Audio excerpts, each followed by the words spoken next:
Hello friends, இன்றைக்கி இந்த வீடியோவில் ஒரு முக்கியமான ஜோதிட தாள்களை தான் அதிரடியாக பார்க்க போகிறோம். அதிரடியாக பார்க்குறதுக்கு முன்னாடி என்ன ஜோதிட தாள்கள் பார்க்க போகிறோம் அப்படிங்கிறத இன்ட்ரோவில் வந்து ஷேர் பண்ணிடுறேன். என்ன பார்க்க போகிறோம் அப்படிங்கிறத இன்ட்ரோவில் வந்து தெரிஞ்சுக்குங்க. அதாவது நமக்கான நேரம் பார்த்திங்கன்னு வச்சுக்கோங்களேன், கண்டிப்பாக ஒரு நேரம் வரும். அப்படி தான் இப்போ கடக ராசிக்காரங்களுக்கு ஒரு முக்கியமான நேரமானது வந்திருக்கு. அந்த நேரம் பார்த்திங்கன்னு வச்சுக்கோங்களேன், சாதாரண நேரம் கிடையாது. அது ஒரு அதிர்ஷ்ட நேரம் என்று சொல்லலாம். ஆக்சுவலி பார்த்திங்கன்னு வச்சுக்கோங்களேன், கரெக்டாக வந்து ஆகஸ்ட் 28க்கு பிறகு கடக ராசிக்காரங்களுக்கு அடுத்த 7 நாட்களில் இதெல்லாம் நடந்தே தீரும் அப்படிங்கிற மாதிரி சில முக்கியமான விஷயங்கள் குறிப்பிடப்பட்டிருக்கு.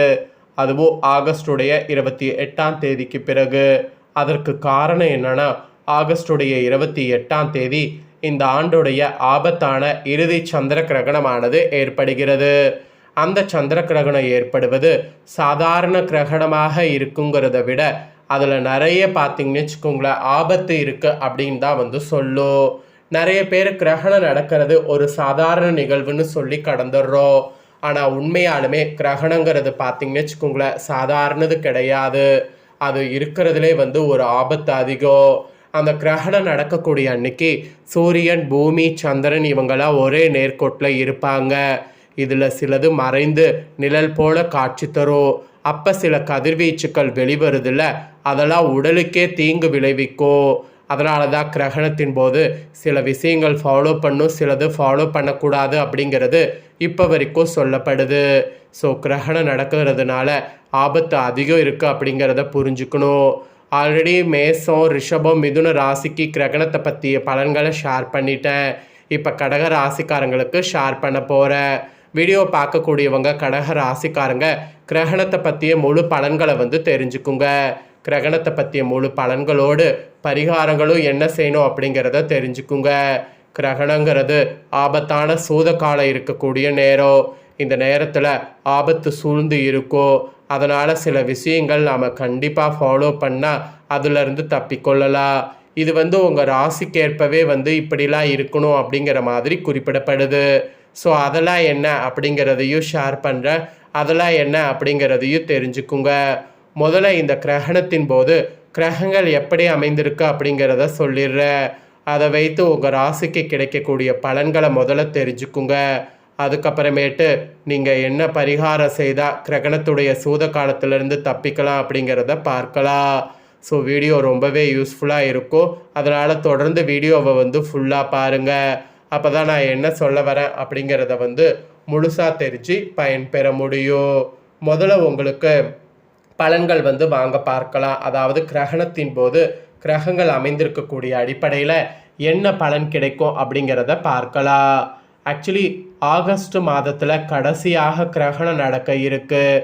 இந்த கிரகணத்தின் போது கடக ராசிக்காரங்களுக்கு கிடைக்கக்கூடிய பலன்கள், பரிகாரங்கள், கவனமாக இருக்க வேண்டிய விஷயங்கள் என்பது குறித்து இந்த ஜோதிட வீடியோவில் விரிவாக சில விஷயங்களை பார்க்க போகிறோம். ஆக்சுவலி அனைத்து கிரகங்களுமே ஒரு குறிப்பிட்ட கால இடைவெளியில் ஒரு ராசியிலேருந்து இன்னொரு ராசிக்கு பயிற்சி ஆவது வழக்கம். இந்த கிரக மாற்றமானது 12 ராசிகளில் தாக்கத்தை ஏற்படுத்தும். அந்த வகையில் இந்த ஆகஸ்ட் மாதத்தில் கிரகணம் நடைபெறக்கூடிய அன்னைக்கு பல்வேறு கிரக மாற்றங்கள் நடைபெறுது. அதில் கடக ராசிக்காரங்களுக்கு கிடைக்கக்கூடிய பலன்கள், வழிபாடு செய்ய வேண்டிய தெய்வங்கள், பரிகாரங்கள், கவனமாக இருக்க வேண்டிய விஷயங்கள் என்பது குறித்து நிறைய சொல்லப்பட்டிருக்கு. அதெல்லாம் இந்த வீடியோவில் 1 by 1 சொல்ல போகிறேன். வாங்க எல்லாத்தையுமே தெரிஞ்சுக்குவீங்க. கடக ராசிக்காரங்களுக்கு கிரகணத்தின் போது சூரிய பகவான் ஆட்சி பெற்றிருக்கிறார். கிரகணம் நடக்கிறதுனால பணவரவு அற்புதமாக இருக்கும். கடந்த 2.5 வருடங்களாக பல்வேறு பாதிப்புகளை சந்தித்திரும்பிக்கல, அதெல்லாம் இந்த கிரகணத்தின் போது மாறி மகிழ்ச்சியாக இருக்கக்கூடிய காலகட்டமாக இருக்கும். பெண்களுக்கு நிறைய நன்மைகள் நடக்கும். தொழில் ஆரம்பித்து புதிய முதலீடுகளை செய்வது என நீங்கள் எந்த காரியங்களை எடுத்தாலும் அதில் வெற்றி பெறக்கூடிய யோகம் இந்த கிரகணத்தின் போது உண்டாகும். ஸோ வெற்றி பெறக்கூடிய யோகம் கிரகணத்தின் போது உண்டாகணும் உங்கள் ராசிக்கு சொன்னால் அது மிகையாகாத ஒரு உண்மை. ராசியில் கிரகணத்தின் போது குரு பகவான் இருப்பதால் ஏராளமான நன்மைகள் ஏராளமாக உங்களுக்கு கிடைக்கும். செவ்வாயும் கூட 12வது இடத்துல இருப்பதால் வீட்டில் நிறைய சுப நிகழ்ச்சிகள் நடந்து கொண்டே இருக்கும். மெயினாக கிரகப்பிரவேசம், திருமண யோகம், வளைகாப்பு என அடுத்தடுத்த மங்களகரமான நிகழ்ச்சிகள் கிரகணத்தின் போது உங்களுக்கு நடக்கிறதுக்கு வழி பிறக்கும். சூரிய பகவான் ஆட்சி பெற்றிருப்பதோடு புதன் பகவானும் இணைந்து இந்த கிரகணத்தில் புதத்திய யோகத்தை உண்டாக்குறாங்க. அது உங்களுக்கு தாய்மாமன் ஆதரவு கிடைக்க செய்யும். அதோடு பாதகாதிபதியான சுக்கிரன் கண்ணில நீச்சமாக இருக்கிறார். அதனால் இனி அனைத்து வித தடைகளும் தவிடுபொடியாகும். இந்த கிரகணத்தின் முழுவதும் அதனால் குடும்பத்தில் மகிழ்ச்சி ஏற்படும். சூரியனார் கோவில் செல்வது, சூரிய பகவானை வழிபாடு செய்வது இதெல்லாம் கிரகணத்தின் போது ஏற்றத்தை தரும். கோதுமை தானியங்களை புறாக்களுக்கு போடுவது நன்மை பயக்கும். அதனால் அதெல்லாம் நல்லா செய்ய பாருங்க. அதெல்லாம் செய்ய செய்ய உங்களுக்கு கிரகணத்தின் போது நிறைய நன்மைகள் ஏற்படும். கிரகணத்தின் போது கிரகங்கள் அமைந்திருக்கக்கூடிய அடிப்படையில் உங்களுக்கான பலன்கள் பார்த்தீங்கன்னு வச்சுக்கோங்களேன், இதுதான் என்பது குறிப்பிடப்படுது. அதனால் கடக ராசிக்காரங்க இதற்கேற்ப நடந்து பலன் பெறுங்க. நெக்ஸ்ட்டு, இந்த சந்திர கிரகணத்தின் போது உங்கள் கடக ராசிக்காரங்க என்ன செய்யலாம் என்ன செய்யக்கூடாதுங்கிறத சொல்ல போகிறேன். அதாவது சந்திர கிரகணத்தன்று செய்ய வேண்டியதும் செய்யக்கூடாததையும் சொல்ல போகிறேன். அதெல்லாம் தெளிவாக இந்த வீடியோவில் தெரிஞ்சு பயன் பெறுங்க. சந்திர கிரகணம் நிகழக்கூடிய நேரத்தை முதல்ல சொல்லிடுறேன், அதை முதல்ல தெரிஞ்சுக்குங்க. ஆவணி 11ஆம் தேதி, அதே போல் வெள்ளிக்கிழமை ஆகஸ்ட் மாதம் 28ஆம் தேதி காலையில் 6:30 மணிக்கு ஸ்டார்ட் ஆகி மதியம் 12:31 மணிக்கு முடிவடைகிறது. இந்த சந்திர கிரகணம் கிட்டத்தட்ட 4லிருந்து ஒரு 6 மணி நேரத்துக்கு மேலே நடைபெறுகிறது. கரெக்டாக இந்த கிரகணம் சிம்ம ராசியில் பார்த்தீங்கன்னு வச்சுக்கோங்களேன், சூரியன் இருந்து கேதுவோடு இருப்பார். அதே போல் சந்திரன் கும்ப ராசியில் ராகுவோடு இருப்பார். அப்படி இருக்கும்போது கிரகணமானது ஸ்டார்ட் ஆகி நடைபெறுகிறது. அதனால் இந்த கிரகணத்தின் போது உங்கள் கடக ராசிக்காரங்க பரிகாரம் செய்ய வேண்டியது அவசியம். கரெக்டாக பௌர்ணமி தினம் முடியக்கூடிய நேரத்தில் சந்திர கிரகணம் ஏற்படுகிறது.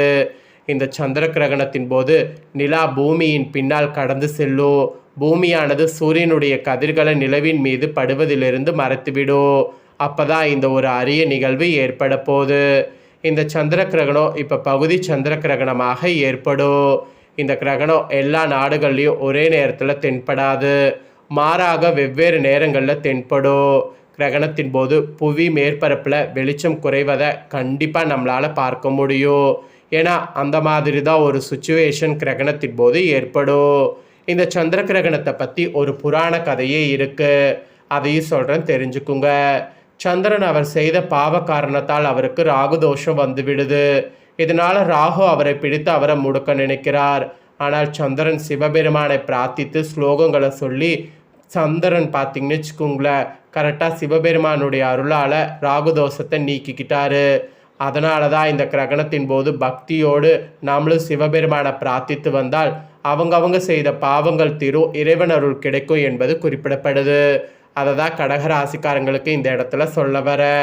இப்பேற்பட்ட சந்திர கிரகணத்தன்னைக்கு என்ன செய்யணும் என்ன செய்யக்கூடாது அப்படிங்கிறத இப்போ உங்கள் ராசிக்கு சொல்கிறேன், தெளிவாக நோட் பண்ணிக்கோங்க. கிரகணம் தொடங்குவதற்கு 2 மணி நேரத்திற்கு முன்னதாகவே எந்தவித உணவும் உட்கொள்ளக்கூடாது. கர்ப்பிணி பெண்கள் வீட்டை விட்டு கிரகணத்தின் போது வெளியே செல்லக்கூடாது. ஆலயங்கள் அனைத்தும் கிரகண நேரத்தில் மூடப்பட்டிருக்கிறது போல் வீட்டில் பூஜையிலையும் மூடப்பட்டிருக்கணும். செய்து வைக்கக்கூடிய உணவுகளில் தர்பை புல்லுனை போட்டு வைக்கணும். கிரகணத்தின் போது நவக்கிரக துதியை பாராயணம் செய்யணும். அதே போல் சந்திர கிரகணத்துக்கான துதியும் பாராயணம் செய்யணும். மெயினாக கிரகணம் விடுபடும் போது, அதாவது கிரகணம் முழுவதும் முடிந்ததுக்கு பின்னாடி நீங்கள் ஸ்தானம் செய்துவிட்டு ஆலய தரிசனம் பூஜையில் தரிசனம் மேற்கொள்ளும். ஸோ ஆலய தரிசனம் பூஜை தரிசனம்லாம் செய்துவிட்டு தீபம் ஏற்றி வழிபட்டால் கடன் தொல்லையிலிருந்து விடுபடலாம். கிரகணம் முடிந்ததும் பித்திருக்களுக்கு தர்ப்பணம் செய்வது நல்லது. ஆலய தரிசனம் மேற்கொண்ட பிறகே உணவு உட்கொள்ள வேண்டும். சந்திர கிரகண காலத்தில் வீட்டில் இருந்தபடியே இறைவனை துதித்து இரல் பாடல்களை பாராயணம் செய்வது நல்ல பலனை கொடுக்கும். கிரகணம் முடிந்ததும் ஆலய வழிபாடு செய்வது இன்னும் சிறப்புகளை கொடுக்கும். அதனால் அதெல்லாம் பண்ண மறக்காதீங்க. ஸோ இதெல்லாம் கிரகணத்தின் போது செய்ய வேண்டிய விஷயங்கள். ஸோ என்னெல்லாம் செய்யணும் என்னெல்லாம் செய்யக்கூடாது அப்படிங்கிறத எல்லாமே தெளிவாக இந்த வீடியோவில் ஷேர் பண்ணதை தெரிஞ்சிருப்பீங்க. இதற்கேற்ப நடந்து பலன் பெறுங்க. இதை நீங்கள் பார்த்தது போல் உங்கள் ஃப்ரெண்ட்ஸ் ஃபேமிலி இருக்கவங்களும் பார்த்து பலன் பெறணும்னு நினச்சிங்கன்னா வீடியோ லைக் பண்ணி உங்கள் ஃப்ரெண்ட்ஸ் ஃபேமிலிக்கு ஷேர் பண்ணுங்கள். அவங்களும் கடகராசியாக இருந்தால் பார்த்து பயன் பெறட்டும். இதே போல் புதிய தகவல்களை தெரிந்து கொள்ள மறக்காமல் நம்ம சேனலை சப்ஸ்கிரைப் பண்ணுங்கள். கூட பெல் பண்ண ப்ரெஸ் பண்ணுங்கள். அதை பண்ணிட்டீங்கன்னா இனி நான் போடுற வீடியோ உடனுக்குடனே தெரிஞ்சு பயன்பெறலாம்.